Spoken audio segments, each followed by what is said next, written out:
Hi, my name's Heather Houghton, and I'm a student in EDM 310 at the University of South Alabama. Today I have with me Ms. Simpson, a private school teacher in Monroeville, Alabama at Monroe Academy.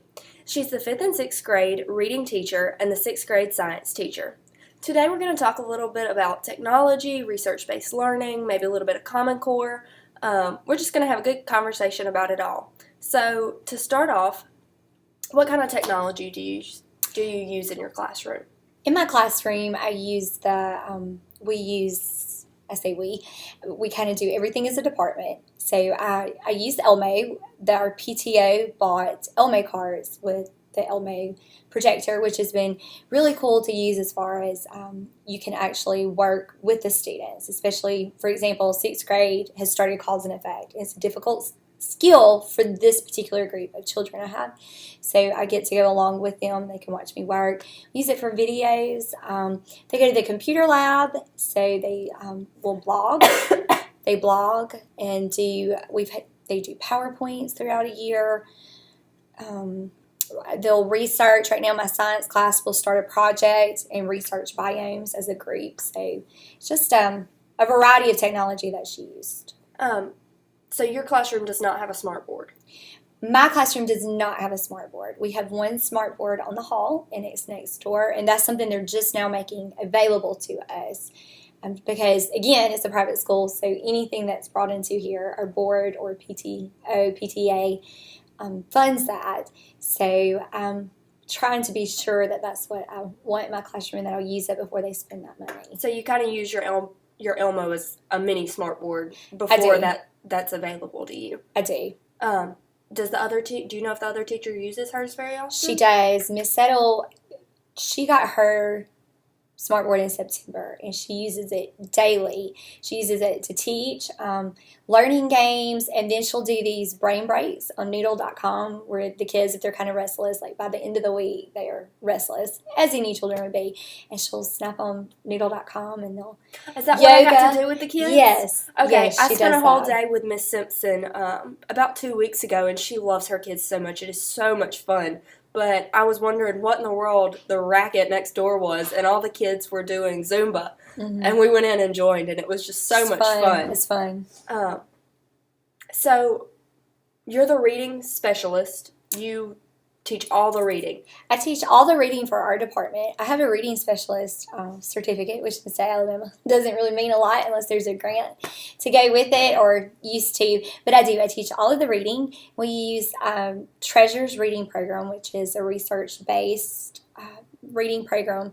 It's very unusual for a county our size and a school our size. We have 400 students from K3 to 12th grade. It's very unusual to have a research-based program. A lot of private schools of this nature use Abeka, and we were very fortunate our parents bought this program about 6 years ago, and we can really tell the difference compared to the children that began with Abeka to the children that started with Treasures. It really makes them prepared for reading across the curriculum. So is that program, it works to build skills? It does. It builds skills. At this point, they're reading to learn. They're no longer learning to read. And so that's exactly what it does. We start Treasures in second grade, and it gets them ready to find information in bulk, it increases study skills, higher level thinking skills. So I like it, especially teaching not just reading but science also. Mm-hmm. Do you incorporate a lot of your science into your reading programs? Because I know a lot of the public schools are they don't have time set aside just for science anymore. There's, like one of our lab assistants was talking about, any science plan that they want to do, they have to read a science book in their reading class. They can't just sit down for science, but they have to incorporate the science into the reading. Do y'all incorporate a lot of those subjects together, or do y'all just tend to keep them separate? No, we incorporate those together. I tell the kids all the time that my class is the queen class because it's reading, and they need that in every subject, so they like to joke about that, and we do.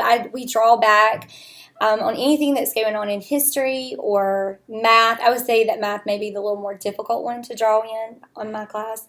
With my class, but history or science or language, it draws right back into this reading. We're actually coming out of ecosystems and biomes in science. We've talked a lot about pollution and renewable and non-renewable resources. We're getting ready to go into earth science. And so one of our reading stories for next week is actually on that. It's on energy and the way that we use energy. So we just pull it right back in around. We loop it. And we'll read a story in 2 weeks about China. And it's a nonfiction piece, but we'll research Chinese New Year. We'll pull that up and get into the history of ancient China. And I don't know, we just pull it across the curriculum. You said nonfiction, and we've had to do some work with the Common Core standards in this class. And a lot of that is making sure kids are reading nonfiction. But y'all are a private school, so y'all don't have to adhere to those standards. But do y'all tend to still stick to? Because I know you're familiar with Common Core. Do y'all's curriculums, is it still kind of on that same track as the Common Core? We have to follow the course of study because we're a SACS accredited school. So when SACS comes in, and this is a SACS year for us, they need to see that our lesson plans are reflecting the Alabama course of study and also our testing measure, which we're still with SAT 10.